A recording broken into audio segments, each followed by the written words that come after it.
දැන් අපිට එන්තැල්පිය කොටස දීලා තියෙනවා. මේක අහනවා පහත රෝම ඉලක්කම් 1 සිට 6 දක්වා එක් එක් ප්‍රකාශයට අදාළ තුලිත රසායන සමීකරණ ලියන්න. එක් ප්‍රකාශයට අදාළව තුලිත රසායන සමීකරණ ලියන්නලු. දැන් බලමු ලියන්න. දැන් මේ රෝම ඉලක්කම් 1 මොකක්ද අහන්නේ?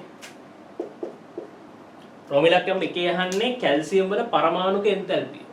මොකද්ද මේ පරමාණුක එන්තැල්පිය කියලා කියන්නේ? අපි ඒක ඩෙල්ටා H ATM atomic මෙන්න මේ සංකේතයෙන් තමයි සාමාන්‍ය පරමාණුක එන්තැල්පිය අපි දක්වන්නේ. මේක පරමාණුක එන්තැල්පිය කියලා කියනවා. ඒ වගේම තමයි තූකරණ එන්තැල්පිය කියලා කියනවා. හරි? පරමාණුක එන්තැල්පිය වගේම තූකරණ එන්තැල්පිය කියලා අපි මේකට කියනවා. මොකද්ද මේ සම්මත පරමාණුකරණ එන්තැල්පිය කියලා කියන්නේ? අපි එන්තැල්පිය කොටසේදී සම්මත තත්ත්ව කියලා හඳුන්වන්නේ සම්මත පීඩනය ගත්තොත් ඒක එක වැඩි කිරීම 10/5යි පැස්කල්. උෂ්ණත්වය අපි සාමාන්‍යයෙන් සම්මත පීඩනයේ හැටියට මෙයාව තමයි හැමතැනකම ගන්නෙ. හැබැයි සාමාන්‍යයෙන් සම්මත උෂ්ණත්වය කියලා ගන්නෙ සෙල්සියස් 0යි.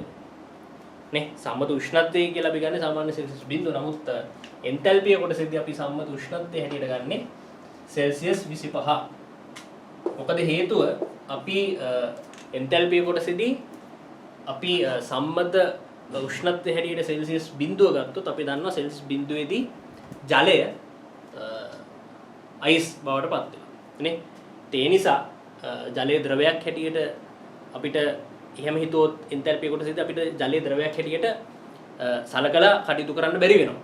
මොකද ජලය කියන දේ අත්‍යවශ්‍ය රසායනික සංයෝගයක් වෙනවා එන්තැල්පිය කොටසට. විශේෂයෙන්ම උදාසීනීකරණ එන්තැල්පියට එහෙම වැදගත් වෙනවා.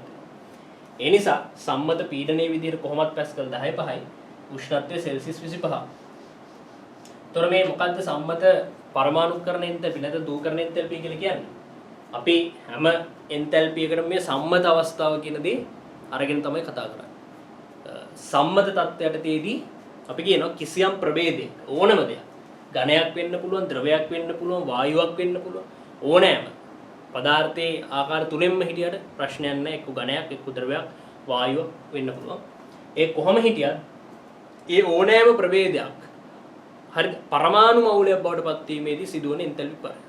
හරි සම්මත තත්ත්වයටදී කිසියම් රසායනික ප්‍රභේදයක්, ඒ කියන්නේ සම්මත අවස්ථාවේදී ඒ රසායනික ප්‍රභේදයට අදාළව යත් ඉන්න ඕන සම්මත තත්ත්වය. ඒ කියන්නේ උදාහරණයක් ගත්තොත් දැන් මෙතන අපි කැල්සියම්නේ කතා කරන්නේ. කැල්සියම් වල පරමාණුක එන්තැල්පියනේ. එහෙනම් කැල්සියම් සොලිඩ් නැත්තම් ඝන කැල්සියම් තමයි වායුමය පරමාණු මවුලයක් බවට පත් වෙන්නේ. ඒ නිසා අපි සලකන රසායනික ප්‍රභේදෙත් එයාගේ සම්මත අවස්ථාවේ ඉන්න ඕන. ඒ කියන්නේ සෙල්සියස් 25 දී සහ පැස්කල් 10/5 කියන පීඩනයටදී එයා ඉන්නේ යම්කිසි සම්මත තත්ත්වයක් තියෙනුනේ එක්ක ඝනයක්, ද්‍රවයක්, වායුවක් අන්න රයිට්. ඉතින් ඒ වගේ එයා අන්න එයාට ඉන්න පුළුවන් ඒ සම්මත තත්ත්වය ඉඳලා තමයි එයාගේ විපර්යාසය සිද්ධ කරන්න ඕනේ. ඉතින් මේකේ නිර්වචනය කොහොමද? සම්මත තත්ත්වයටදී සම්මත අවස්ථාවේ ඇති කිසියම් රසායනික ප්‍රභේදයක් වායුමය පරමාණු මවුලයක් බවට පත් වීමේදී සිදුවන එන්තැල්පි පරාසය. දැන් අපිට කැල්සියම් ගැනනේ කියන්නේ. එහෙනම් මේකේ කොහොමද සිද්ධ වෙන්නේ? Calcium solid. තොර මෙයා සම්මත අවස්ථාවේ ඝනයක්. තොර මෙයා මොකක්ද වෙන්නේ? මෙයා කැල්සියම් ගෑස් බවට පත් වෙනවා. එයි අපි කියන්නේ සම්මත තත්ත්වයටදී සම්මත තත්ත්වයේ ඇති. හරි? සම්මත තත්ත්වයටදී සම්මත තත්ත්වයේ ඇති කිසියම් ප්‍රභේදයක් එහි වායුමය නේ එහි වායුමය පරමාණු මවුලයක් බවට පත් වීමේදී සිදුවන එන්තැල්පි පරාසය. හරි? එයා යන්නේ මොකද පරමාණු මවුලයක් බවට පත් වෙන්නේ. කොහොමද? වායුමය. හරි? වායුමය පරමාණු මවුලයක් බවට පත් වෙන්නේ. දැන් නිකන් හිතන්නකො ඔය වගේ දැන් මේ කැල්සියම් නම් ලේසි. දැන් නිකන් හිතන්න අයඩින් වගේ කෙනෙක් ගමු. අයඩින් ගත්තොත් අපි දන්නවා සම්මත තත්ත්වය මොකද්ද? සොලිඩ්. දැන් I2 වශයෙන් ඉන්නේ. මෙයා සොලිඩ්. මෙයා ඝනයක් විදිහට තමයි ඉන්නේ. ඒතර මොකද්ද වෙන්නේ? මේ I2 ඝනේ මොකද්ද? වායුමය අවස්ථාවට යනවා පරමාණු මවුලයක් හදන්න. පරමාණු මවුලයක් කියලා කියන්නේ මෙතන ඉස්සරහා ස්ටොයිකියෝමිතික අනුපාතය නැත්තම් මෙතන ඉස්සරහා සංගුණකය එකක් වෙන්න ඕනේ. ඉතින් තුලිත වෙන්න නම් මේ පැත්තට භාගයක් දාන්න ඕනේ. තව ඒ විදිහට අපිට ක්ලෝරින් වගේ වායුවක් ගමු. එහෙනම් ක්ලෝරින් නම් සම්මත අවස්ථාව ගෑස්. එයා මොකද වෙන්නේ? Chlorine gas පරමාණු මවුලයක්. ඒ කියන්නේ මෙතෙන්ට භාගයක් ඉන්න ඕනේ. නේ? තව අපිට බ්‍රෝමීන් වගේ ගමු. බ්‍රෝමීන් ගත්තොත් නෑ ලික්විඩ් එක. නේ. එයා මොකක්ද වෙන්නේ? Br gas මවුලයක්. එහෙනම් මෙතෙන්ට භාගයක් එන්න ඕනේ. ඉතින් ඔය වගේ අර්ථකථනයක් තමයි මෙතනදී සාමාන්‍යයෙන් අපි කියන්නේ අර්ථ ගන්නවන්නේ. ඉතින් අපෙන් අහන්නේ කැල්සියම්ට අදාළ මේ ප්‍රතික්‍රියාව ලියන්නනේ. එහෙනම් මොන දැන් අපි ලියමු. හරි. ඊළඟට අහනවා මේ කැල්සියම් වල පළමු අයනීකරණ එන්තැල්පිය. කැල්සියම් වල පළමු අයනීකරණ එන්තැල්පිය අහන්නේ. මොකක්ද පළමු අයනීකරණ එන්තැල්පිය කියලා කියන්නේ? ප්‍රථම අයනීකරණ ශක්තිය අපි සාමාන්‍ය දන්න දේ. පළමු අයනීකරණ ශක්තිය අපි ප්‍රථම අයනීකරණ ශක්තියදී අපි මොකද්ද කියන්නේ? අපි කියන්නේ වායුමය අවස්ථාවේදී කිසියම් පරමාණුවක්. අපි මෙතනද ගන්නේ වායුමය අවස්ථාවේදී කිසියම් පරමාණුවක්.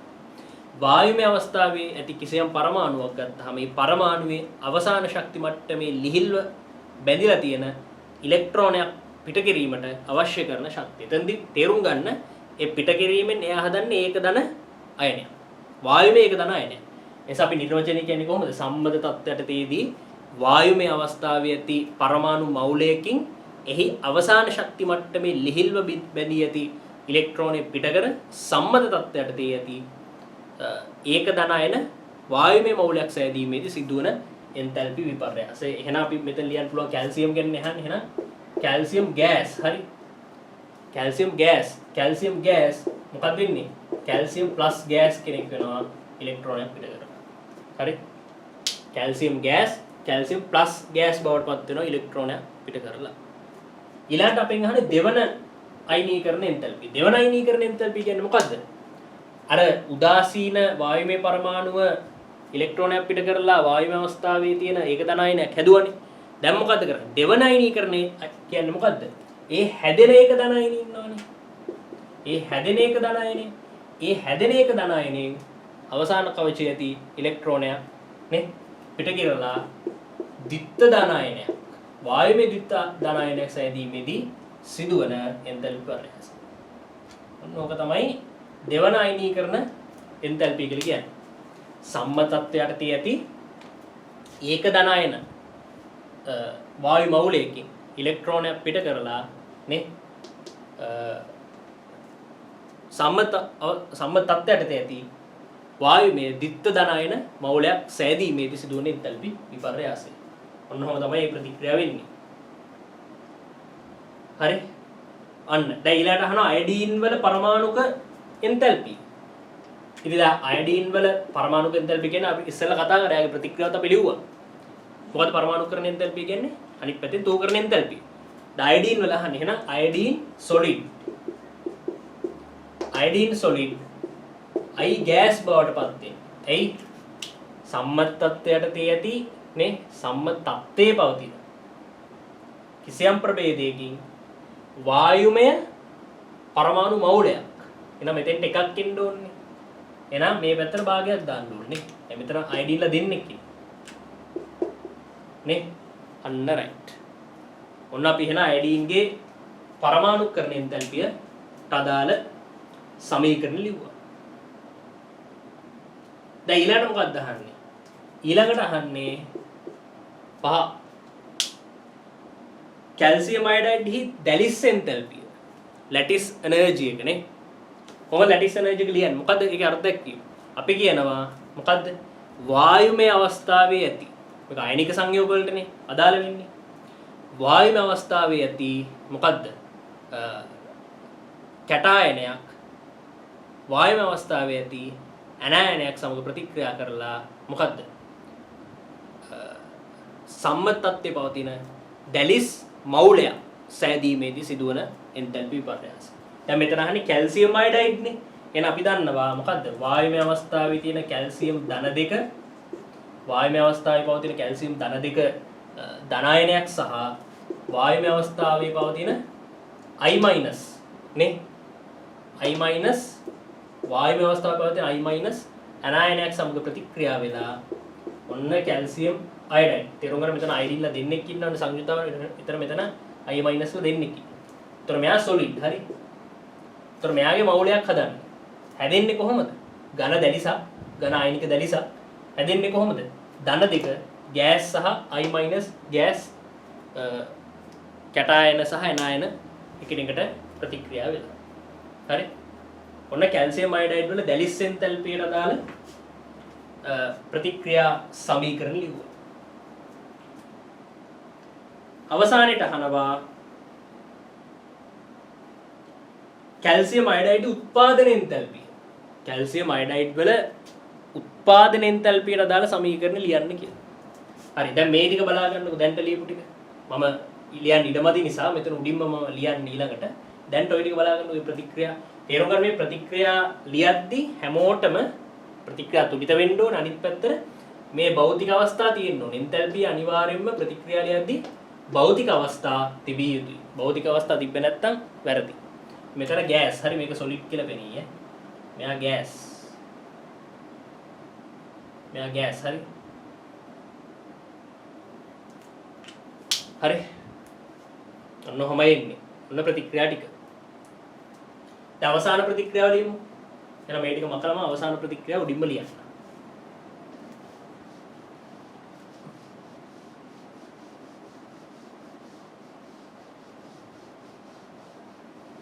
අවසාන ප්‍රතික්‍රියාව මම උඩින්ම ලියන්න. හරි. දැන් මේකේ අවසාන ප්‍රතික්‍රියාව මොකද? Calcium iodide උත්පාදන එන්තැල්පි. මොකද උත්පාදන එන්තැල්පි කියලා කියන්නේ? උත්පාදන එන්තැල්පි කියලා කියන්නේ කිසියම් රසායනික සංයෝගයක් ගත්තාමනේ අපි කොහොමද කියන්නේ? සම්මත තත්ත්වයටදී කිසියම් රසායනික සංයෝගයක මවුලයක් මොකද්ද? එහි සංඝටක මූලද්‍රව්‍ය. නිකන් සංඝටක මූලද්‍රව්‍ය නෙමෙයි. සම්මත තත්ත්වයේ පවතින සංඝටක මූලද්‍රව්‍ය මගින් උත්පාදනය වීමේදී සිදුවන එන්තැල්පි පරයාසයේ ඊටදී හැදෙන සංයෝගී මවුලයක් හැදෙන්නේ. මොකද්ද මේ සංඝටක මූලද්‍රව්‍ය කියන උදාහරණයක් ගත්තා මෙතන කැල්සියම් අයඩයිඩ් නේ. එයාව අයින් කරලා අපි නිකන් සෝඩියම් කාබනේට් වගේ කෙනෙක් ගමු.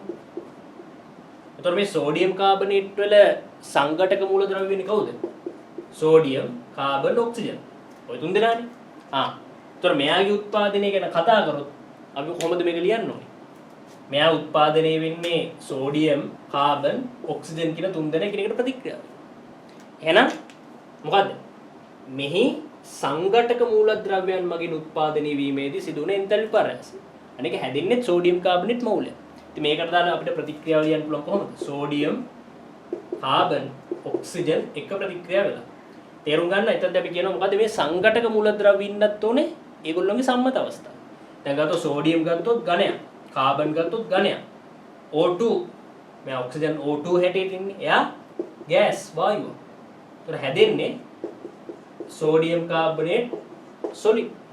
Sodium carbonate solid. තේරුම් ගන්න සෝඩියම් කාබනේට් මවුලයක් හැදෙන්නේ මෙතන එකක් වෙන්න ඕනේ. එහෙනම් මේක තුලිත වෙන්න මෙතන සෝඩියම් දෙකක් වෙන්න ඕනේ. මෙතන ඔක්සිජන් තුනක් ඉන්නවා. මෙතන තුනක් ඉන්න මෙතන තුන බෙදීම දෙකක් දාන්න. කාබන් හරිනේ. ඔන්න ඔය විදිහට තමයි උත්පාදන එන්තැල්පිය අපි ලියන්නේ. දැන් අපිට කියලා තියෙන්නේ කැල්සියම් අයඩයිඩ් ගැනනේ. එහෙනම් කැල්සියම් අයඩයිඩ්ට අදාළව අපි සමීකරණ ලියමු. කොහොමද? කැල්සියම් අයඩයිඩ් ගත්තොත් කැල්සියම් සහ අයඩීන් නේ සංඝටක මූලද්‍රව්‍ය. ඒතර කැල්සියම් ලෝහය ගත්තොත් කැල්සියම් ලෝහේ ඝනයක් හැටියට ඉන්නේ. අයඩීන් ගත්තොත් අයඩීන් උත් ඝනයක් හැටියට ඉන්නේ. එහෙනම් කොහොමද ලියන්නේ? කැල්සියම් සොලිඩ් ධන I2 සොලිඩ් සමානයි නැත්නම් ප්‍රතික්‍රියා වෙලා හැදෙනවා කැල්සියම් අයඩයිඩ්. හරි. ඔන්න ඔහොමයි ලියන්නේ. හරි. කැල්සියම් සොලිඩ් ධන අයඩීන් සොලිඩ් හැදෙන්නේ කැල්සියම් අයඩයිඩ් සොලිඩ්. ඔන්න ඔහොම. හරි. රයිට්. දැන් අන්තිමට අහන්නේ මොකක්ද? අපෙන් අහනවා පොඩි ප්‍රශ්නයක්. උතන අපිට ප්‍රතික්‍රියා ලියන්න විතරක් නෙමෙයි තියෙන්නේ. මෙතන අපිට එන්තැල්පි යටතේ මේ ගාණක් විසඳන්නත් තියෙනවා. අයඩීන් ප්‍රථම ඉලෙක්ට්‍රෝන බන්තා එන්තැල්පි. දැන් මේක අපිට මේ කැල්සියම් අයඩයිඩ් උත්පාදනය, කැල්සියම්ගේ පරමාණුකරණ එන්තැල්පිය, අයඩීන් වල පරමාණුකරණ එන්තැල්පිය, ඊළඟට කැල්සියම් වල පළමු දෙවන අයනීකරණ ශක්තියින් දීලා තියෙනවා. ඒ ඔක්කොටම අදාළ එන්තැල්පි අගයන් දීලා තියෙනවා. අන්තිමට අහනවා අයඩීන්ගේ ප්‍රථම ඉලෙක්ට්‍රෝන බන්තා එන්තැල්පිය හොයන්න කියලා නේ. දැන් අයඩීන් වල ප්‍රථම ඉලෙක්ට්‍රෝන බන්තාවට අදාළ ප්‍රතික්‍රියාව ලියමු. මොකද්ද ඉලෙක්ට්‍රෝන බන්තාව කියලා කියන්නේ? ඉලෙක්ට්‍රෝන බන්තාව කියලා කියන්නේ කිසියම් වායුමය අවස්ථාවේදී අර ප්‍රථම අයනීකරණ ශක්තියේ අනිත් පැත්ත වගේ තමයි. අනිත් පැත්තම නෙමෙයි. පොඩ්ඩක් එහා ළඟින් යන අදහසක් තියෙන්නේ. මොකද්ද ප්‍රථම ඉලෙක්ට්‍රෝන බන්තා එන්තැල්පි කියලා කියන්නේ? ප්‍රථම ඉලෙක්ට්‍රෝන බන්ත එන්තැල්පිය කියලා කියන්නේ සම්මත තත්ත්වයට තේදී. හරිද? සම්මත තත්ත්වයට තේදී වායුම අවස්ථාවේ පවතින කිසියම් පරමාණුවක් ඉලෙක්ට්‍රෝනයක් ලබාගෙන වායුම අවස්ථාවේ පවතින ඒක ඍණායන මවුලයක් සෑදීමේදී සිදුවන එන්තැල්පි වෙනස. දැන් අපි අයඩීන්ට අදාළ වුණොත් කොහමද? අයඩීන් ගෑස් පරමාණු මවුලයක් ඉලෙක්ට්‍රෝනයක් ලබාගෙන ඒක ඍණායන මවුලයක්. I- gas. මෙන්න මේක තමයි ප්‍රතික්‍රියාව. දැන් මෙයාගේ අගේ තමයි අපිට අහන්නේ. අනිත් අයගේ එන්තැල්පිය ගැන දීලා මේ ප්‍රතික්‍රියාවට දාලා අගේ තමයි අහන්නේ. එහෙනම් අපි ඕක හොයමු. හොයන්න අපි මොකද්ද මෙතනදි ගන්න ක්‍රමෝපාය? ඒක හොයන්න අපි මෙතනදි මොකද්ද ගන්න ක්‍රමෝපාය? දැන් ඒක අපි බලමු. right. දැන් අපිට පුළුවන් බෝන් හේබ චක්‍රය යොදා ගන්න. නේ? මොකක්ද මේ බෝන් හේබ චක්‍ර කියලා කියන්නේ? බෝන් හේබ චක්‍ර මේ සඳහා අපිට යොදා ගන්න පුළුවන්. බෝන් හේබ චක්‍ර. අපි දන්නවා මේ බෝන් හේබ චක්‍ර ගත්තාම මේ වගේ ඝන ආයනික සංයෝග ගවලට අපිට බෝන් හේබ චක්‍ර අඳින්න පුළුවන්. ඒතර බෝන් හේබ චක්‍රය සාමාන්‍යයෙන් අපි උඩම ලියාගන්නේ අදාළ ආයනික සංයෝගයට අදාළ උත්පාදන එන්තැල්පියට අදාළ සමීකරණ. හරි? උත්පාදන එන්තැල්පියට අදාළ සමීකරණ. එතකොට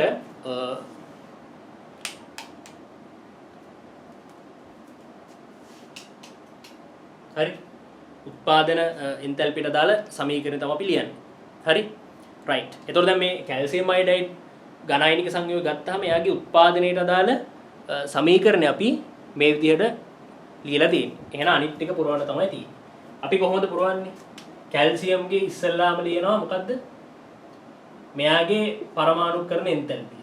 කැල්සියම් සොලිඩ් ඔන්න ගෑස් කරා. පරමාණුකරණ එන්තැල්පිය. ඊළඟට කැල්සියම් ගෑස් මොකද්ද කරන්නේ? ඊට පස්සේ අපි එයාගේ ප්‍රථම අයනීකරණ එන්තැල්පිය බවට පත් කරනවා. එතකොට කැල්සියම් ප්ලස් ගෑස් නේ.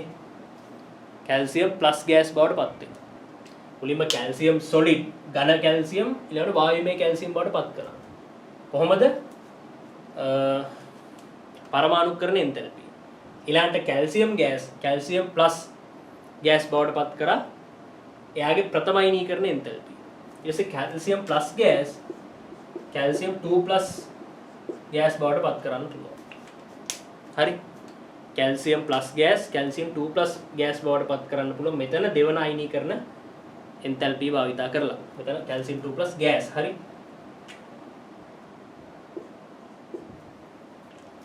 ඔය විදිහට ගන්න පුළුවන්. හරි? Calcium 2+ gas. දැන් ඊළඟට අයඩීන් අපි කොහොමද ගන්නේ? අපිට පුළුවන් අයඩීන් සොලිඩ්ව නේ මොකෙන්ද? අයඩීන් සොලිඩ්ව පරමාණුකරණ එන්තැල්පියෙන් I ගෑස් බවට පත් කරනවා. හරි? අයඩීන් සොලිඩ්ව I ගෑස් බවට පත් කරන්න පුළුවන්. හරි? අයඩීන් සොලිඩ්ව I ගෑස් බවට පත් කරන්න පුළුවන් පරමාණුකරණ එන්තැල්පිය. ඊළඟට අනිත් කාර්යය තමයි දැන් මෙතන අයඩීන්ලා දින්නෙක් නේ. එහෙනම් මෙතන දෙකක් I හැදෙනවා. දෙකක් I හැදෙනවා. ඊළඟට මෙයාගේ ප්‍රථම අයනීකරණ එන්තැල්පියෙන් අපිට පුළුවන් කාවද? එයාව I- ගෑස් කෙනෙක් බවට පත් කරන්න. දැන් මෙතන ඉන්න I ගෑස් කෙනෙක් නේ. ප්‍රථම ඉලෙක්ට්‍රෝන බන්තාවෙන් අපිට පුළුවන් I ගෑස් I- ගෑස් කෙනෙක් බවට පත් කරන්න. දැන් අන්තිමට මොකක්ද ආවේ අපිට කැල්සියම් 2+ ගෑස් කෙනෙක් මෙහෙන් ආවා. මෙතනින් දෙකක් I- ගෑස් කෙනෙක් ආවා. දැන් අපි දන්නවා සම්මත තත්ත්වයට තේදීනේ ධනායන වායුම අවස්ථාවේ ධනායන සහ වායුම අවස්ථාවේ ඍණායන නේ ප්‍රතික්‍රියා වීමෙන් මේ දෙන්න ප්‍රතික්‍රියා වෙලා අපිට පුළුවන් යාගේ දැලිස් එන්තැල්පිය නිර්මාණය කරන්න නේ මේ වායුම අවස්ථාවේ පවතින කැල්සියම් 2+ ධනායනයක් සහ වායුම අවස්ථාවේ පවතින I- ගෑස් ඇනායන එකිනෙකට ප්‍රතික්‍රියා වෙලා ඝන ආයනික දැලිසක් හැදුවා කැල්සියම් අයඩයිඩ්. તો ඒ විදිහට අපිට ඕක ලියන්න පුළුවන්. දැන් මේකේ මේ අපි දන්නේ නැත්තේ මොකද්ද? අපිට හොයන්න තියෙන්නේ මොකද්ද? අයඩීන්ගේ මොකද්ද මේ ප්‍රථම ඉලෙක්ට්‍රෝන බන්ධා එන්තැල්පි. මොකද්ද අයඩීන්ගේ ප්‍රථම ඉලෙක්ට්‍රෝන බන්ධා එන්තැල්පි කියන්නේ කොතනද මේ? මෙතනනේ. මේ ප්‍රතික්‍රියාවනේ. I ගෑස් I- වෙන එකනේ. අන්න රයිට්.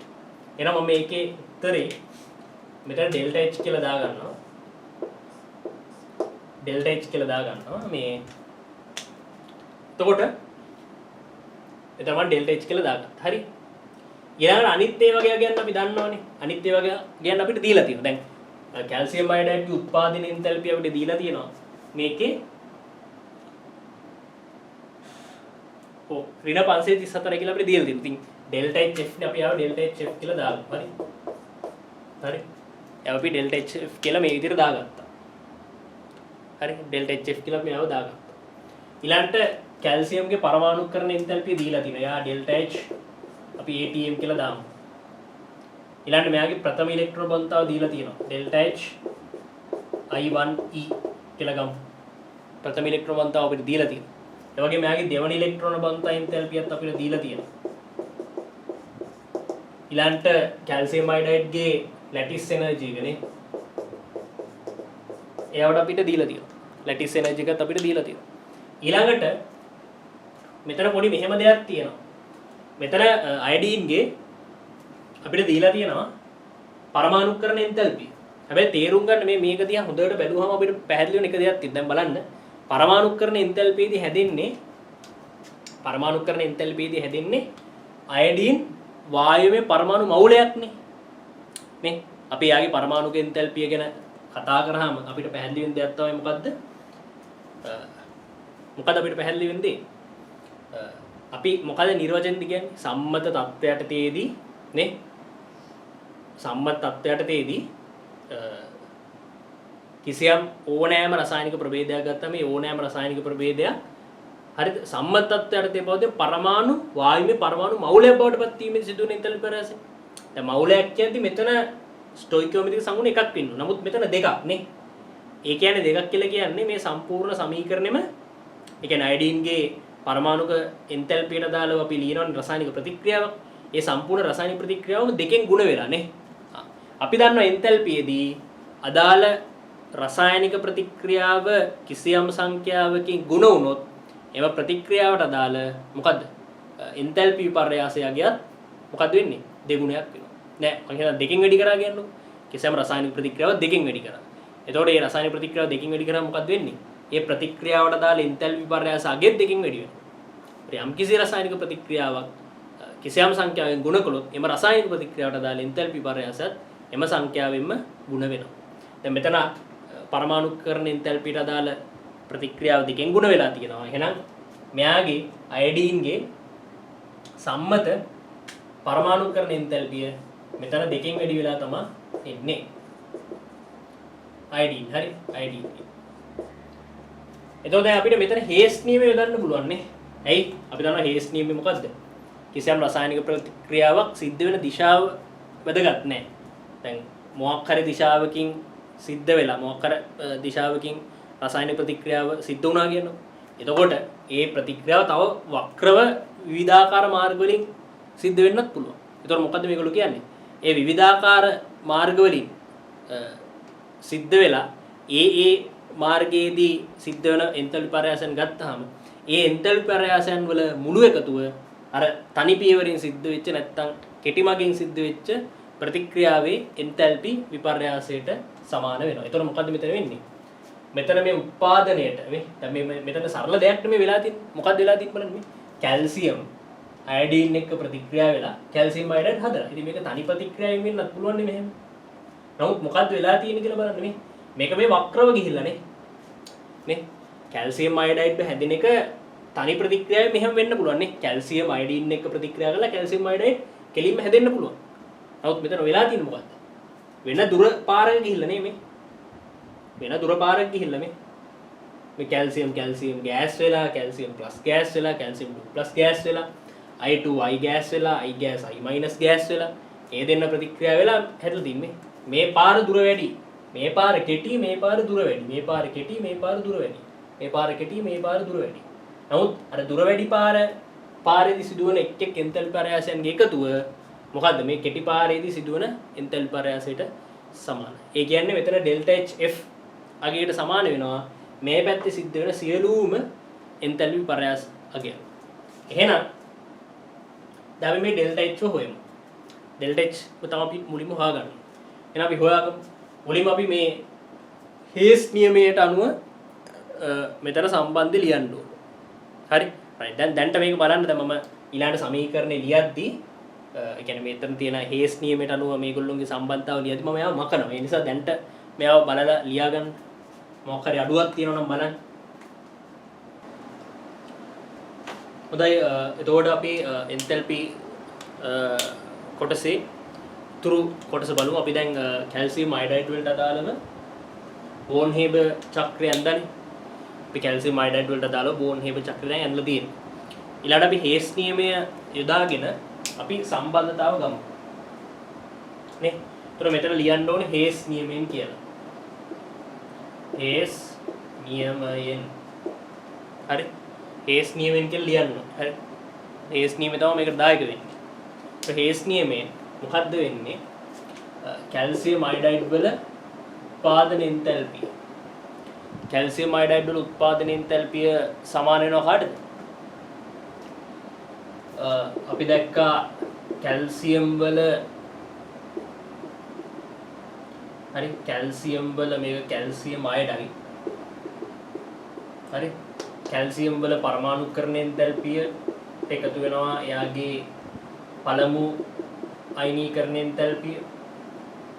ඊට පස්සේ ඒකට එකතු වෙනවා එයාගේ දෙවන අයනීකරණ එන්තැල්පිය. හරි ඊළඟට එතනින් පස්සේ අයඩීන්ගේ තේරුම් ගන්න අර අපි කිව්වා මේ දැන් එතන අයඩීන් මොකද්ද වෙන්නේ I2 solid 2යි gas නේ. ඒතර මෙතන පරමාණුනේ අයඩීන් වායමේ අයඩීන් පරමාණු මවුල දෙකක් හැදෙනවා. එහෙනම් අයඩීන්ගේ පරමාණුකරණ එන්තැල්පිය වගේ දෙගුණයක් වෙනවා කියවනේ.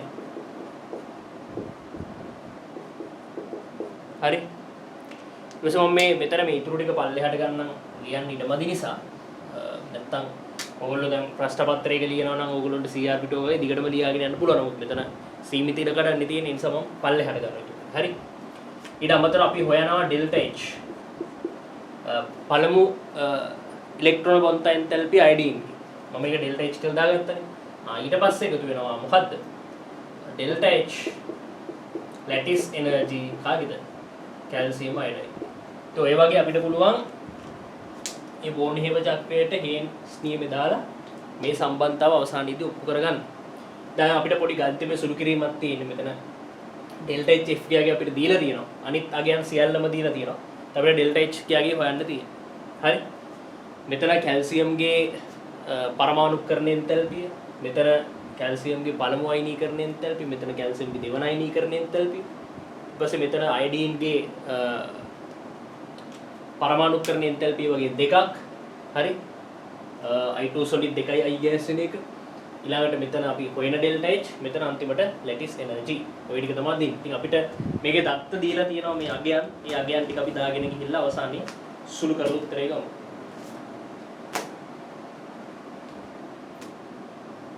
එතකොට කැල්සියම් අයඩයිඩ් උත්පාදන එන්තැල්පිය ඍණ 534යි.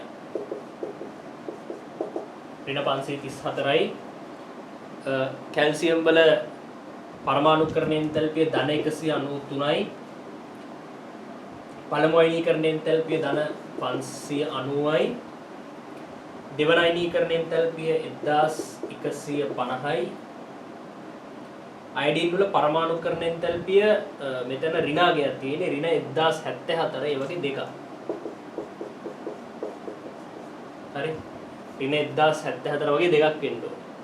හරි. ඊළඟට දැලිස් එන්තැල්පිය නේ.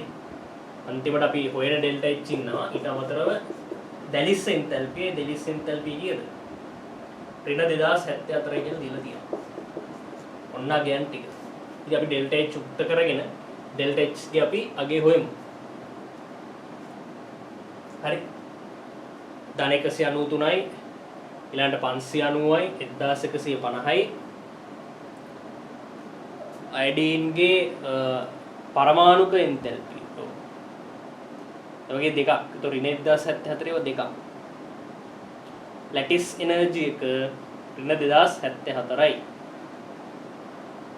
right එහෙනම් මෙතන ඩෙල්ටා H උක්ත කරගෙන අනිත් කට්ටිය එහා පැත්තට දාලා සුළු කරලා උත්තරේ ගමු නේ.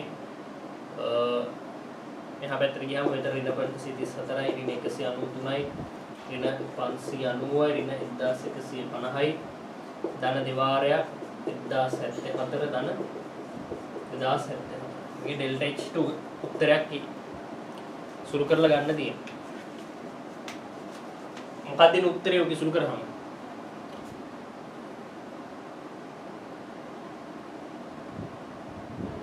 බලන්න උත්තරේ මොකද්ද නේ කියන්නේ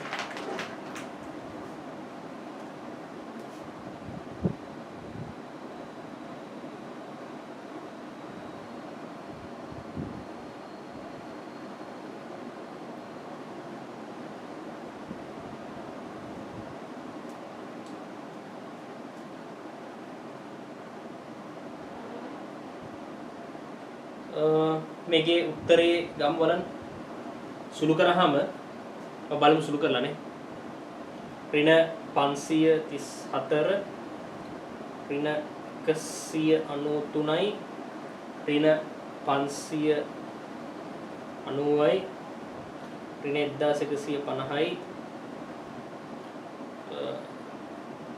එකතු වෙනවා අන්තිමට දෙවාරයක් 1074 එකට එකතු වෙනවා 2074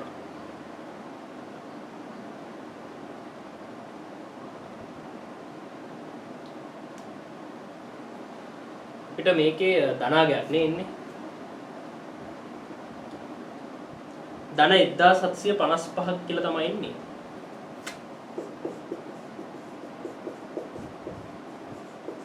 මෞලික කිලෝජූල් 1755ක් කියලා තමයි උත්තරේ එන්නේ සුළු කරාම මේක හරියන්න පුළුවන් බලමු 2074යි 1074 ඒවා දෙකයි ඒ කියන්නේ 148යි දෙකයි 2148යි 4222 මෙතන අතන ගත්තොත් 590 193යි 3යි 18 එකක් ඉතුරු 5යි 6යි 7යි ඊළඟට 1150ට 3යි 13යි 1933යි එතන 534යි 7යි 6යි 4යි 2යි ඍණ 2467 මේක සුළු කරාම මෙතෙන්ට 5යි මෙතෙන්ට 5යි මෙතෙන්ට 7යි නේ ධන 1755ක් ඉන්නේ 12ක් ඉතුරු 6 5 11 ඉතුරු 7 4 11 ධන 1755ක් ඉන්නේ. හැබැයි තේරුම් ගන්න මෙතන මේ ඩෙල්ටා H කියන්නේ කවුද එතකොට? අපි මේ ඩෙල්ටා H කියලා මෙතන සංකේතයක් දාගත්තේ අපිට මෙතන අපිට හොයන්න තියෙන්නේ අයඩීන්ගේ ප්‍රථම ඉලෙක්ට්‍රෝන බන්තාවනේ. ඒතකොට අපි එතනට ඩෙල්ටා H කියලා අගයක් දාගෙන මේ වගේ උත්තරයක් ගත්තා. නමුත් මේකද අයඩීන්ගේ ප්‍රථම ඉලෙක්ට්‍රෝන බන්තා එන්තැල්පිය වෙන්නේ. ඒකද? හරි මේ ඩෙල්ටා H නැත්නම් මේ ධන 1755ද ප්‍රථම ඉලෙක්ට්‍රෝන බන්තා එන්තැල්පිය වෙන්නේ. මේ අගයමද මේ හා සමාන අගයක්මද ගන්නෙ. තේරුම් ගන්න මේ අපිට දැන් ඉස්සෙල්ලා අපි බෝන්හේබ චක්‍රය යන්දානේ. එතකොට අපි දැක්කා I2 ගේ පරමාණුකරණ එන්තැල්පියදී I2 solid දෙකක් I gas තමයි උනේ නේ. දෙකක් I gas තමයි හැදුනේ. ඊට පස්සේ ප්‍රථම ඉලෙක්ට්‍රෝන බන්තාවේදී ඒ දෙකයි I gas දෙකක් I minus gas බවට තමයි පත් වෙන්නේ. අපි ප්‍රථම ඉලෙක්ට්‍රෝන බන්තා එන්තැල්පිය කියන්නේ මොකද්ද? ප්‍රථම ඉලෙක්ට්‍රෝන බන්තා එන්තැල්පිය කියලා කියන්නේ අපි ගත්තොත් අපි කියන වායමය අවස්ථාවේදී කිසියම් පරමාණු මවුලයක් වැඩිපුර ඉලෙක්ට්‍රෝනයක් ලබාගෙන වායමය අවස්ථාවේදී ඒක ඍණායන මවුලයක් සෑදීමෙන් සිද්ධ වන එන්තැල්පි බරස්. නමුත් අපිට බෝන්හේබ චක්‍රයේදී අපි දැක්කා මොකද්ද? එතනදී මවුලයක් නෙමෙයි I minus හැදෙන්නේ. I minus gas මවුලයක් නෙමෙයි හැදෙන්නේ. එතන ප්‍රතික්‍රියාවේදී I2 solid දෙකයි I gas වෙලා දෙකයි I gas දෙකයි I minus gas බවට තමයි පත් වෙන්නේ. එතකොට මොකද්ද? දැන් සාමාන්‍යයෙන් I gas I minus gas හැදෙන ප්‍රතික්‍රියාව තමයි මවුලයට වෙන්නේ නේ. නමුත් මෙතන වෙලා තියෙන්නේ මොකද්ද? බෝන්හේබ චක්‍රයට අනුව අපිට පැහැදිලි එතන අයඩීන්ගේ මවුල දෙකක් නේ. I gas මවුල දෙකක් තමයි I minus gas මවුල දෙකක් බවට පත් වෙනවා. ඒකේ සම්පූර්ණ ප්‍රතික්‍රියාවම දෙකෙන් වැඩි වෙලා තියෙනවා. එහෙනම් එතන ඉලෙක්ට්‍රෝන බන්තා එන්තැල්පිය දෙගුණ වෙලා තමයි එන්නේ. එහෙනම් මේ ඩෙල්ටා H අගය කියලා කියන්නේ මොකක්ද එහෙනම්? ඒ දෙගුණ වෙලා ආපු වගේ. ඒ කියන්නේ මේකෙන් භාගයක් තමයි අයඩීන් වල ප්‍රථම ඉලෙක්ට්‍රෝන බන්ධුතා එන්තැල්පිය වෙන්නේ. ඉතින් මේ ඩෙල්ටා H හොයා ගැනීම වෙනකන් ඔයගොල්ලෝ බලා ගන්න. ඊට පස්සේ මම වෙනම අවසානයේදී අයඩීන්ගේ ප්‍රථම ඉලෙක්ට්‍රෝන බන්ධුතා එන්තැල්පියට අදාළව උත්තරේ ගන්නම්. හරි එහෙනම් අපි මේ ඩෙල්ටා H ගියගේ හොයාගත්තනේ. එතකොට අපි ගත්තොත් ඩෙල්ටා H ATM I2 නේ අයඩීන්ගේ සෝරි මෙතන අහන්නේ මොකක්ද අහන්නේ අයඩීන්ගේ ප්‍රථම ඉලෙක්ට්‍රෝන බන්ධුතා එන්තැල්පි නේ. එහෙනම් ඩෙල්ටා H සම්මත මොකද්ද A1E අයඩීන් හරි. ඔය විදිහට ඒක මොකද්ද වෙන්නේ මේ ගත්ත ඩෙල්ටා H එකෙන් භාගයක්. මේ ඩෙල්ටා H එකෙන් භාගයක් නේ. එහෙනම් 1755 දෙකෙන් බෙදුවාම 877.5 නේ. මේකේ උත්තරේ කිලෝ ජූල් මවුලෙට හරි. එහෙනම් 877.5 තමයි ඉන්නේ. ඔය විදිහට ගන්න පුළුවන් 877.5යි. බලන්න මේ 877.5 දෙකින් වැඩි කරාම ඉන්නේ 1755ම දිගටනේ. ඕන්නේ. එකක් කිතුයි 15 එකක් කිතුයි දැන් 14 එක 15 එකක් කිතුයි 16 එක 1750 15 කිතුයි 877.5 තමයි. හරි. හොඳයි. එහෙනම් අපි දැන් මේ වායු ප්‍රශ්නේ ඉන්ටර්නල් ප්‍රශ්න ඉවරයි. එහෙනම් අපි මේක ඉස්සරහට යමු. ඉස්සරහට ගියාම අපි බලමු දැන් අපිට ඊළඟ තියෙන්නේ ගණනය කිරීම ගානක් නේ. රසායනික ගණනය කිරීම වලින් එන ගානක් තමයි ඊළඟට අපිට මේකේ දීලා තියෙන්නේ. අපි ඒක දැන් සාකච්ඡා කරමු. රසායනික ගණනය කිරීම වලට අදාළ කොටස. ඊට පස්සේ අපිට ඕගනික් ප්‍රශ්න දෙකක් තියෙනවා. ඊට පස්සේ බන්ධන වලින් තව ප්‍රශ්න දෙකක් තියෙනවා. තව එන්තැල්පි පොඩි ප්‍රශ්නයක් තියෙනවා නේ. අපි දැන් ඒ ටික සාකච්ඡා කරමු. දැන් බලන්න මේ ගණනය කිරීම කොටසනේ. ගණනය කිරීම ගාන බලමු අපි දැන් එහෙනම්.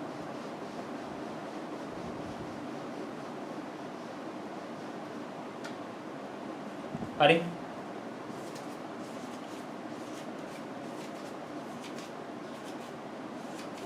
අපිට දීලා තියෙනවා මෙතන අපිට කියන්නේ පොටෑසියම් ක්ලෝරේට් සහ පොටෑසියම් ක්ලෝරයිඩ් අඩංගු නිදර්ශකයකින් ග්‍රෑම් 1ක් ජලයේදී කර ඝන සෙන්ටිමීටර් 250ක ද්‍රාවණයක් හදාගන්න. දැන් මේකයි වෙන්නේ. පොටෑසියම් ක්ලෝරයිඩ් සහ හරිද? කිසියම් නිදර්ශකයක් නේ. දැන් මේ නිදර්ශකේ අඩංගු වෙනවලු කවුද? පොටෑසියම් ක්ලෝරේට් නුත් ඉන්නවලු පොටෑසියම් ක්ලෝරයිඩ් නුත් ඉන්නවලු. හරි? මේකේ පොටෑසියම් ක්ලෝරේට් නුත් ඉන්නවලු පොටෑසියම් ක්ලෝරයිඩ් නුත් ඉන්නවලු. දැන් මොකද්ද කියන්නේ?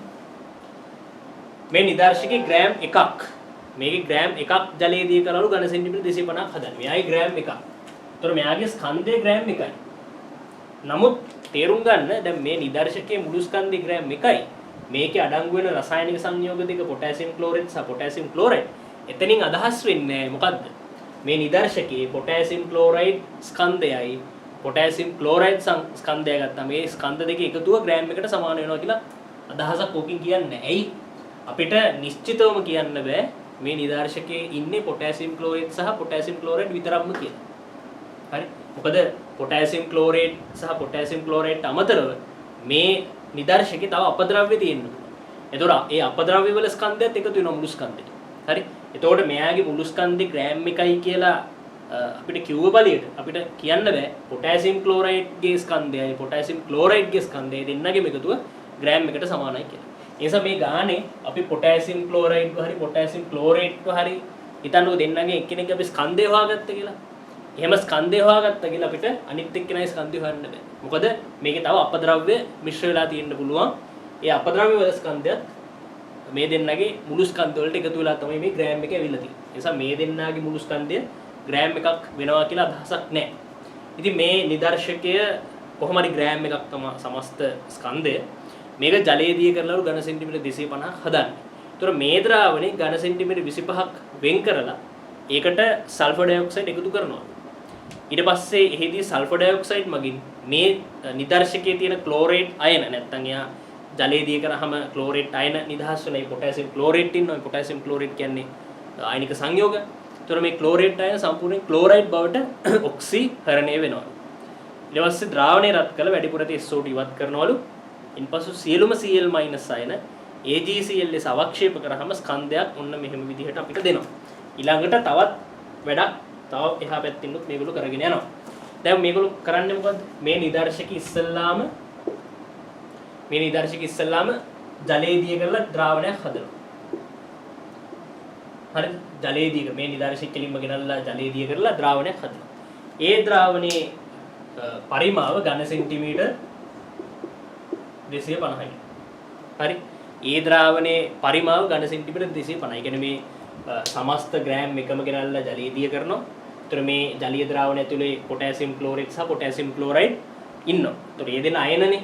කියන්නේ ඒගොල්ලෝ අයනික සංයෝගනේ. ඒතර අයනික සංයෝග නිසා ඒගොල්ලෝ සම්පූර්ණයෙන් අයන වලට විඝටනය වෙනවා. ඒ කියන්නේ මේ ද්‍රාවණේ ඉන්නේ කවුද? පොටෑසියම් ප්ලස් අයන, Cl මයිනස් අයන සහ ක්ලෝරේට් අයන. ඒක අමුතුවෙන් කියන්න ඕනේ නැහැ නේ. මේගොල්ලෝ ජලයේ දී වුණාම පිට වෙන අයන ගැන ඕගොල්ලන්ට අදහසක් තියෙනවා. ඊළඟ මොකද්ද කරන්නේ? මේකෙන් ගන්නවලු ඝන සෙන්ටිමීටර කීයක්ද? මේකෙන් එළියට ගන්නවලු ඝන සෙන්ටිමීටර 25. මේකෙන් ගන්නවලු ඝන සෙන්ටිමීටර 25ක පරිමාව. දැන් නිදර්ශකයේ ජලයේ දී කරා 250ක හදාගත්තේ. ඒ 250න් 25ක් ඊළඟට ගන්න. දැන් ওই 25ක් අරගෙන ඒ 25ක් එක්ක තමයි ඊළඟට මේගොල්ලෝ කෙලිම ප්‍රැක්ටිකල් එක කරන්නේ. හරි ජලයේ දී කරලා 250ක් අරගෙන ඒ 25න් 25ක් තමයි ගන්න ඝන සෙන්ටිමීටර. ඒ 25 පද්ධතියත් එක්ක තමයි දැන් මේගොල්ලෝ ඊළඟට ප්‍රතික්‍රියා සිද්ධ කරන්නේ. දැන් මුලින්ම කරන්නේ මොකද්ද? මේකට SO2 එකතු කරනවලු නේ. මේකට SO2 එකතු කරනවලු. SO2 එකතු කරාම අපිට කියනවා මේ ද්‍රාවණයේ ඉන්න ක්ලෝරේට් අයන සම්පූර්ණයෙන්ම Cl- අයන බවට පත් වෙනවා. හරි. මේකට SO2 එකතු කරාම මේකේ ඉන්න ක්ලෝරේට් අයන සම්පූර්ණයෙන්ම Cl- අයන බවට පත් වෙනවලු. ඔන්න අපිට දෙන දත්තේ. ඉතින් ද්‍රාවණය රත් කිරීම. ඒ කියන්නේ මෙතන ක්ලෝරේට් අයන ක්ලෝරයිඩ් බවට පත් වෙන SO2 බුබුල්ණය කරාට පස්සේ එතකොට මොකද්ද වෙන්නේ? ක්ලෝරේට් අයන ක්ලෝරයිඩ් බවට පත් වෙනවා. ඊතර නෙවෙයි අර SO2 බුබුල්ණය කරන්නේ. එහෙනම් ඒ SO2 දැන් මේ දිය වෙලා තියෙන ද්‍රාවණේ නේ. ඒතර ඒ SO2 අපිට ඉවත් කරන්න අවශ්‍යයි. මොකද ඊළඟ ප්‍රතික්‍රියාවලදී ආබාධාවක් එන්න පුළුවන් ද්‍රාවණේ දිය වෙලා තියෙන්නේ. නිසා තමයි මේ ද්‍රාවණය රත් කරලා SO2 ඉවත් කරන්නේ. right. ඊට පස්සේ තේරුම් ගන්න දැන් මෙතන තව කතන්දරයක් තියෙනවා මෙහෙම. දැන් අපි දැනගත්තනේ දැන් අපි දන්නවා දැන් මේ ද්‍රාවණය ඇතුලේ පොටෑසියම් ක්ලෝරේට් සහ පොටෑසියම් ක්ලෝරයිඩ් ඉන්නවනේ. එතකොට මෙන්න මේ වගේ දෙයක් නෙවෙන්නේ. right. මම ඒක වෙනම මෙතන ඉඩ නැති නිසා මම දැන් වෙනම අරගෙන කියන්නම්. දැන් ඔයගොල්ලන්ට පැහැදිලි ඇති මෙතන සිද්ධ වුණු දේ මොකක්ද කියලා. පොටෑසියම් ක්ලෝරයිඩ් නිදර්ශකයේ ග්‍රෑම් එකක ස්කන්ධයක් තියෙනවා සමස්ත ස්කන්ධේ. ඒක ඝන සෙන්ටිමීටර් 250ක අපි ජලයේ දී කරලා ඝන සෙන්ටිමීටර් 250ක ද්‍රාවණයක් හදා ගන්නවා. ඒ ද්‍රාවණයෙන් ඝන සෙන්ටිමීටර් 25ක් අරගෙන ඒකට SO2 බුබුල්ණය කරලා විවිධ ප්‍රතික්‍රියා සිද්ධ කරනවා. ඒක තමයි සරලව වෙන්නේ. අපිට කියලා කියනවා මෙතන SO2 බුබුල්ණය කරාම වෙන්නේ අර ක්ලෝරේට් අයන ක්ලෝරයිඩ් බවට පත් වෙන එක කියලා. right. දැන් එතෙන්ට වෙනවා අපිට කතාව පැහැදිලි. බලමු දැන් එතනින් එහාට අපි මේ ගැටලුව කොහොමද ඉස්සරහට ගෙනියන්නේ කියලා. දැන් ඔය ටික බලා ගන්න.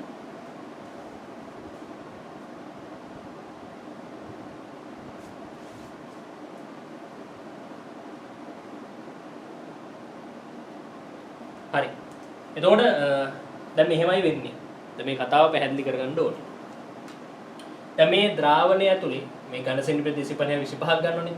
මේ 25 ඇතුලේ ඉන්නවා පොටෑසියම් ක්ලෝරේට්. පොටෑසියම් ක්ලෝරේට් ඉන්නවා. මේ පොටෑසියම් ක්ලෝරේට් ජලයේ දී වෙලා ඉන්නේ එයා සම්පූර්ණයෙන්ම K+ සහ නේ ක්ලෝරේට් අයන වලට විඝටනය වෙලා ඉන්නේ. හරි. පොටෑසියම් ක්ලෝරේට් පොටෑසියම් ප්ලස් සහ ක්ලෝරේට් අයන වලට සම්පූර්ණයෙන්ම විඝටනය වෙලා ඉන්නේ. ඒ වගේම තමයි පොටෑසියම් ක්ලෝරයිඩ් නුත් ඉන්නවා. ඔය පොටෑසියම් ක්ලෝරයිඩ් මොකක් වෙලා තියෙන්නේ? පොටෑසියම් ක්ලෝරයිඩ් පොටෑසියම් ප්ලස් සහ Cl- අයන බවට පත් වෙලා තියෙනවා. හරි. පොටෑසියම් ක්ලෝරේට් පොටෑසියම් ප්ලස් සහ ක්ලෝරේට් අයන බවට පත් වෙලා තියෙනවා. පොටෑසියම් ක්ලෝරයිඩ් පොටෑසියම් ප්ලස් සහ Cl- බවට පත් වෙලා තියෙනවා. දැන් මේ පද්ධතියට අපි SO2 එකතු කරනවානේ. SO2 එකතු කරාම මොකද්ද වෙන්නේ? මේ පද්ධතියේ ඉන්න ක්ලෝරේට් අයන මොකක් බවටද පත් වෙනවා කියලා කියන්නේ. මේ ක්ලෝරේට් අයන Cl- බවට ඔක්සිහරණය වෙනවා. එතකොට දැන් SO2 දැම්මහම ක්ලෝරේට් අයන ඔක්සිහරණය වෙනවනේ. දැන් බලන්න SO2 දැන් එතකොට SO2 ඔක්සිකරණය වෙනවා. දැන් SO2ත් එක්ක තව කවුරු හරි මෙතන ඔක්සිකරණ ප්‍රතික්‍රියාවට යන්න පුළුවන් කෙනෙක් ඉන්නවා. දැන් කොහොමත් මෙතන SO2 මේ ඔක්සිහාරකයක්. එතකොට එයා ඔක්සිකරණය වීම තමයි වෙන්නේ. එයාගේ ඔක්සිකරණය වීම හැමුවේ මෙතන ඉන්න ක්ලෝරේට් අයන Cl- අයන බවට පත් වෙනවා. දැන් මෙතන කතන්දරේ මොකද්ද? මෙතන තව කෙනෙක්ට පුළුවන් ද ඔක්සිහරණය වෙන්න. මෙතන ඉන්න කට්ටියකින් තව කාට හරි ඔක්සිහරණය වෙන්න පුළුවන් ද ක්ලෝරේට් අයන වලට අමතරව? නෑ. මෙතන Cl- අයන ඉන්නවා. Cl- අයන වලට ඔක්සිහරණය වෙන්න බෑ. ඇයි? ක්ලෝරීන්ට ගන්න පුළුවන් පහළම ඔක්සිකරණාංකය මෙතන ක්ලෝරීන්ට තියෙන්නේ ඍණ 1.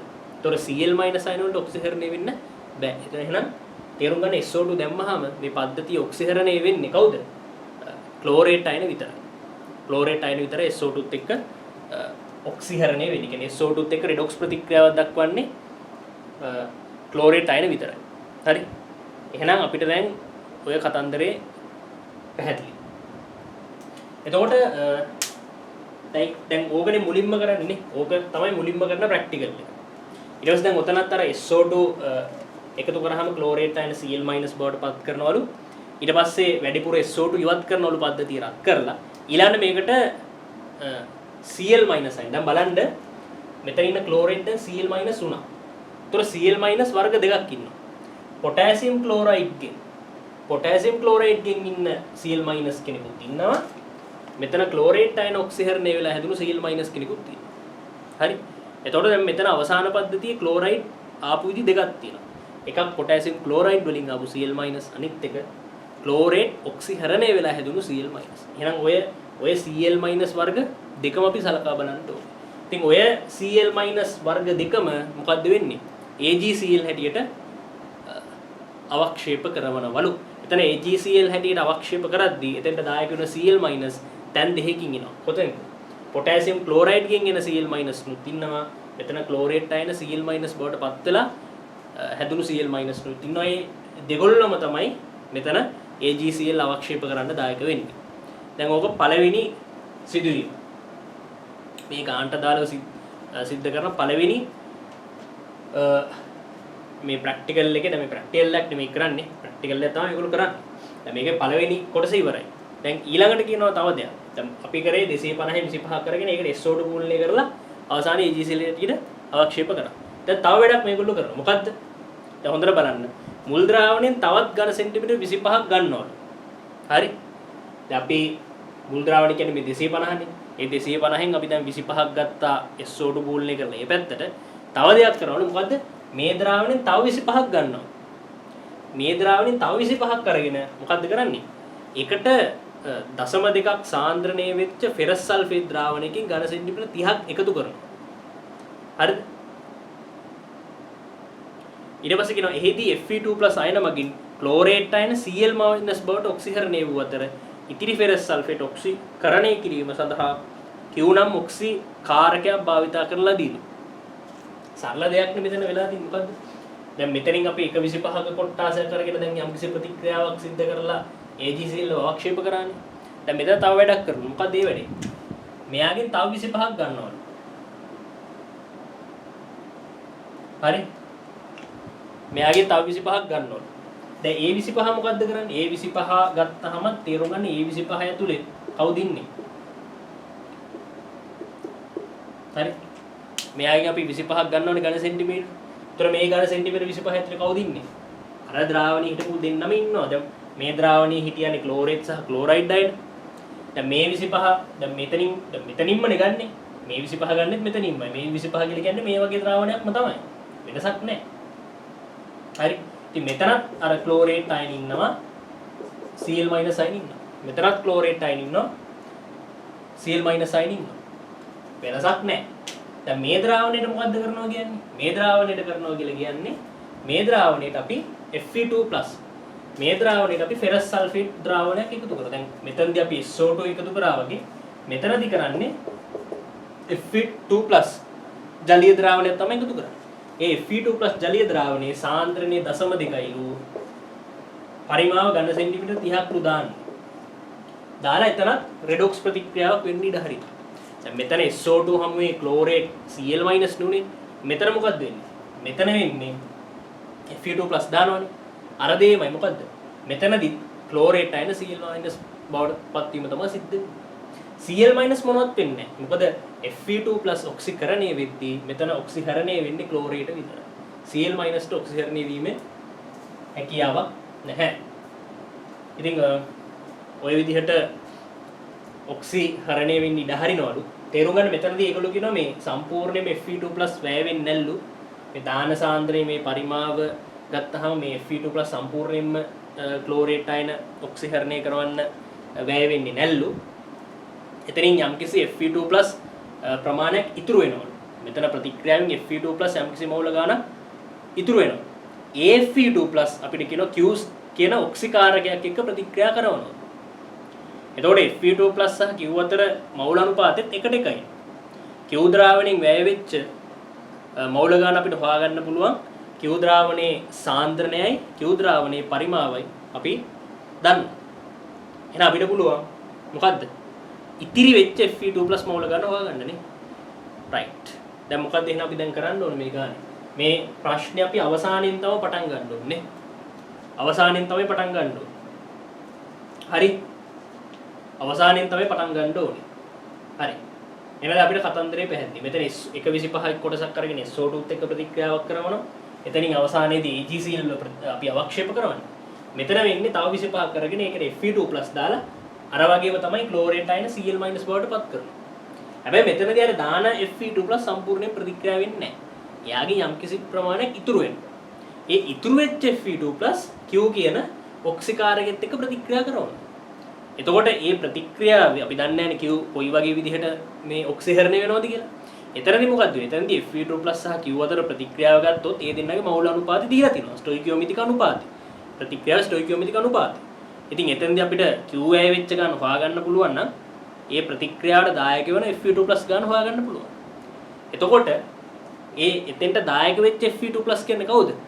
මෙතන ප්‍රතික්‍රියාවෙන් ඉතිරි වෙච්ච Fe2+. දැන් මෙතන ප්‍රතික්‍රියාවට දාපු Fe2+ ගන්න දන්නවනේ. ඒ එතන සාන්ද්‍රයේ පරිමාණය දීලා තියෙනවා. එහෙනම් අපිට පුළුවන් අරකින් අඩු කරලා මෙතන ක්ලෝරේට් අයනත් එක්ක ප්‍රතික්‍රියා කරවන්න වැය වෙච්ච නැත්නම් ඇත්තටම ක්ලෝරේට් අයනත් එක්ක ප්‍රතික්‍රියා කරපු Fe2+ මවුල ගන්න හොයන්න. ඒතොර Fe2+ මවුල ගන්න හොයාගත්ත කියන්නේ එතන ක්ලෝරේට් සමග ප්‍රතික්‍රියාවෙන් වැය වෙච්ච ක්ලෝරේට මවුල ගන්න හොයාගන්න පුළුවන්. ක්ලෝරේට මවුල ගන්න දන්නවනම් ඝන සෙන්ටිමීටර් 25ක ඇතුලේ තියෙන ක්ලෝරේට මවුල ගන්න හොයාගන්න පුළුවන්.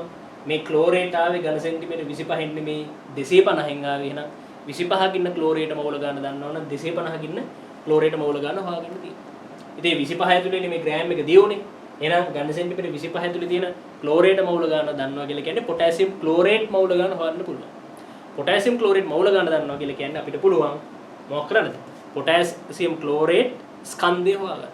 ඕක තමයි කරන් තියෙන්නේ මෙතන වැඩි. දැන් මේ ටික බලා ගන්න. දැන් අපි අවසාන කොටසේ ඉඳන් නැත්නම් මේ ප්‍රශ්න ටිකට මුලින් ඉඳන් ගන්නට අපි උත්තර ටික සපයගෙන යමු. හරි? right. now ටික බලා ගන්න.